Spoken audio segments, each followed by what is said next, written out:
Princess of Torches or Page of Wands. Ayan, uy. May bago. May bagong paparating. May bagong kilig. May fresh connection. And puno ng spark.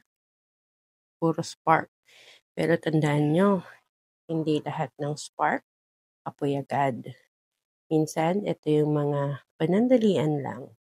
May magpapakilig. May mga ngamusta. Kumain ka na ba? Pero ingat kayo dyan ha. Dapat hindi lang puro kilig. Dapat may laman yung relationship na yun. Kasi minsan, ito mga panandalian na to, ito pa yung mga sobrang sakit. So, it's okay to entertain mga manliligaw. It's okay. Magkaroon kayo ng someone na magpapakilig sa inyo. Pero wag kayo agad ma-attach. Kasi bandang huli, baka kayo ay umiyak.